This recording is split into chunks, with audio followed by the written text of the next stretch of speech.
name is Verneisha Knowles, and I will be speaking on money laundering and terrorist financing risks within the Bahamas.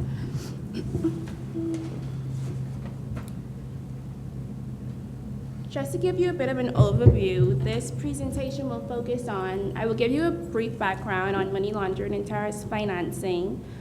Also, I will go over the stages of money laundering, the vulnerabilities in the legal sector, red flag indicators, and also we will discuss 2 case scenarios so we can figure out the red flag indicators within them, and also the involvement of legal professionals. As you can see, I won't be quoting any regulations, so I guess you guys can be happy about that.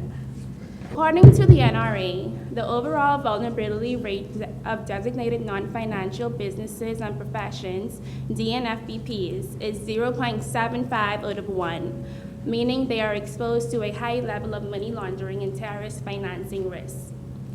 Practitioners in the legal profession are highly exposed to criminal exploitation, as they provide a wide range of services prone to being used not only in the layering and integration stages of money laundering, but also as a means to disguise the origin of funds and beneficial owners before placing them into the financial system.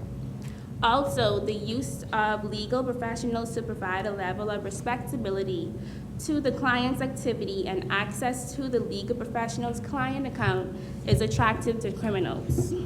Now, what is money laundering? Can you give me a nod if you know what money laundering is? And can you give me a nod if you want to define money laundering for everyone? No?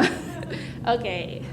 So, money laundering is the process by which criminals attempt to conceal the true origin and ownership of the proceeds of their criminal activities.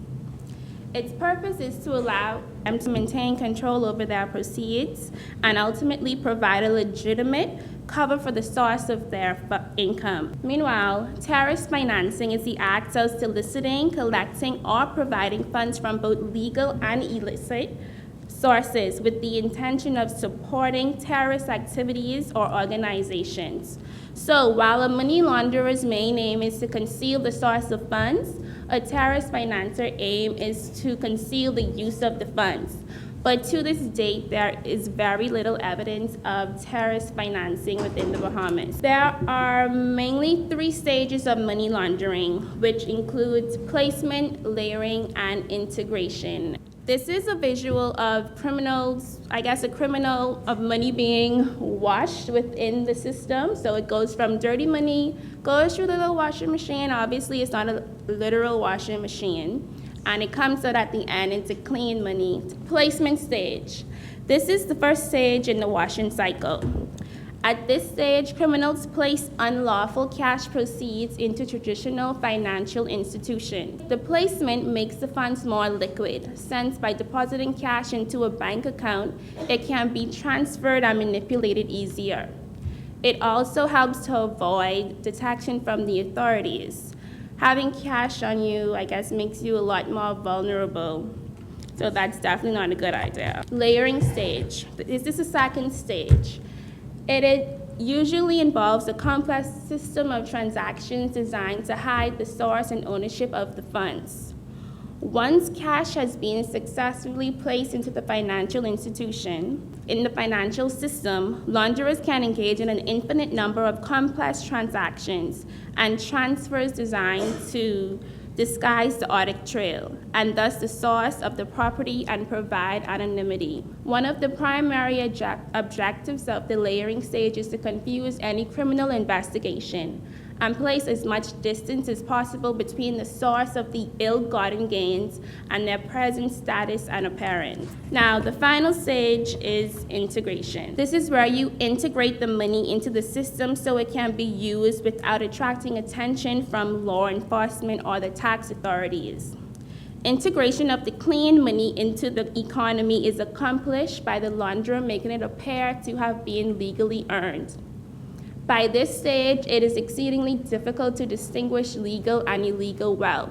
So if a criminal has reached this stage, to summarize, the goal of placement is to deposit criminal proceeds into the financial system. The goal of layering is to conceal the criminal origin of proceeds. And the goal of integration is to create an apparent legal origin for criminal proceeds. Here is another visual of the money laundering process.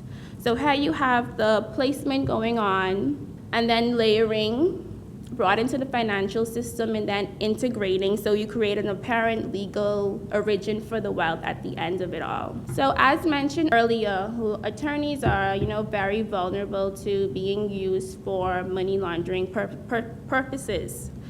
The high level of vulnerability stems from the use of client accounts, which can be used to disguise the beneficial owner of funds or to conduct false transactions that are canceled or require the return of funds to the client. Also, by settlements of purchase and sale of real property, I don't have to explain that.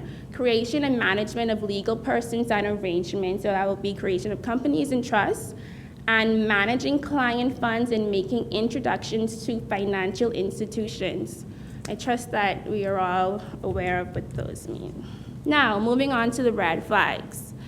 Because of the vulnerability of legal professionals, attorneys should be on high alert for red flag indicators. The mere presence of a red flag does not necessarily indicate that a person is involved in some type of illegal activity or money laundering. These red flag indicators should assist legal professionals in applying a risk-based approach to their CDD requirements of knowing their client and the beneficial owners, understanding the nature and the purpose of the business relationship, and understanding the source of funds being used in a retainer.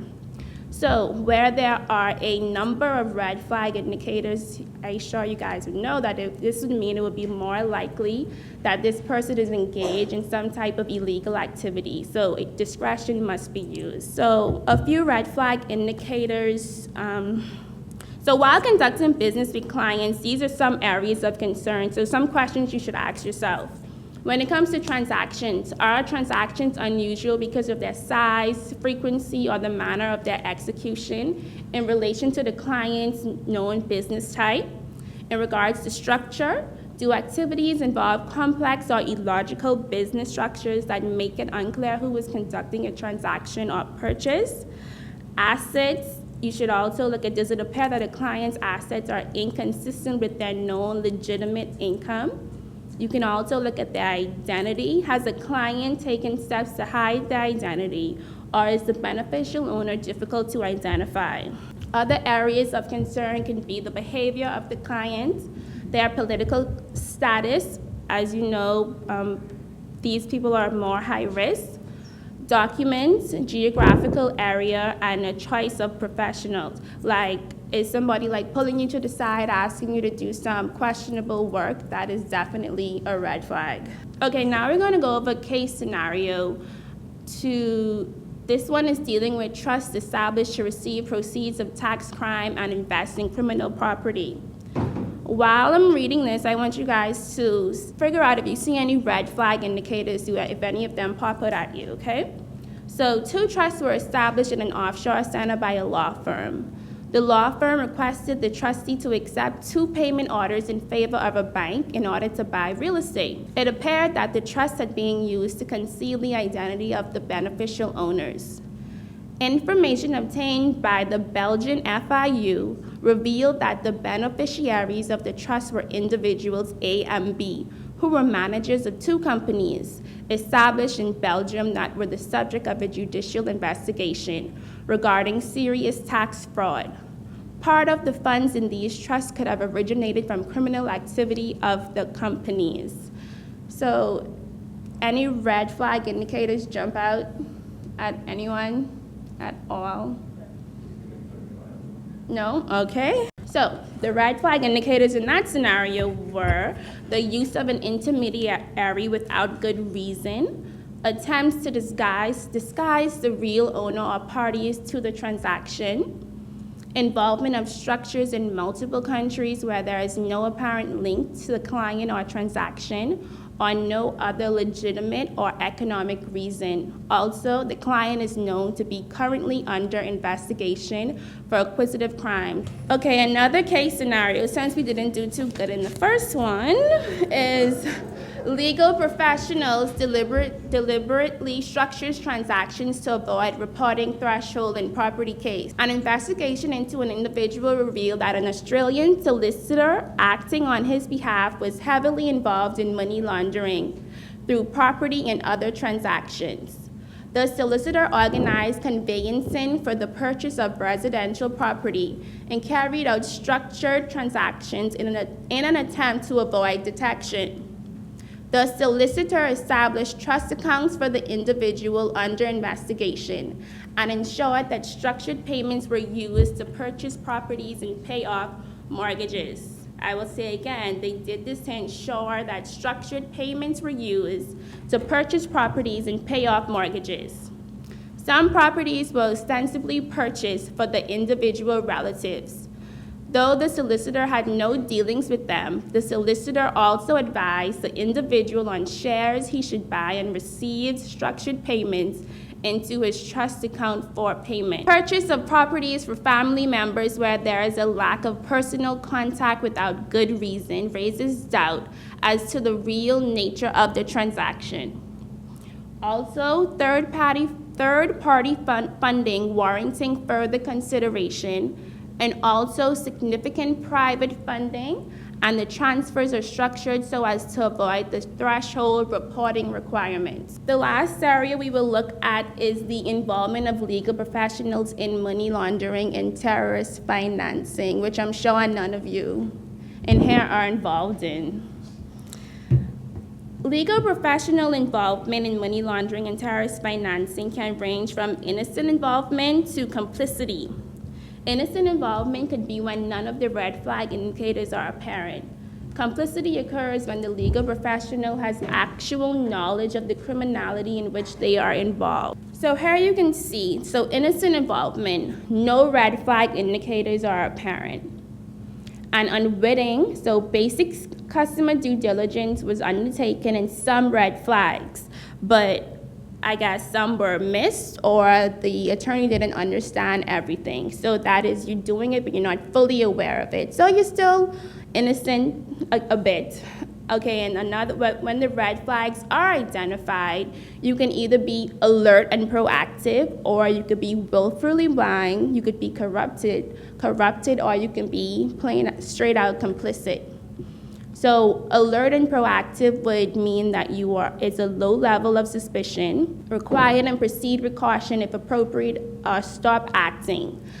The second level of that would be a higher level of suspicion or knowledge. So this is where you would file an SCR. Now, to be willfully blind, further questions are not asked. Isolated transaction is completed and often no SCR is filed where required. Being corrupted, willful blindness persists for repeat instructions from the same client. And complicity, actual knowledge of the criminality in which they are involved.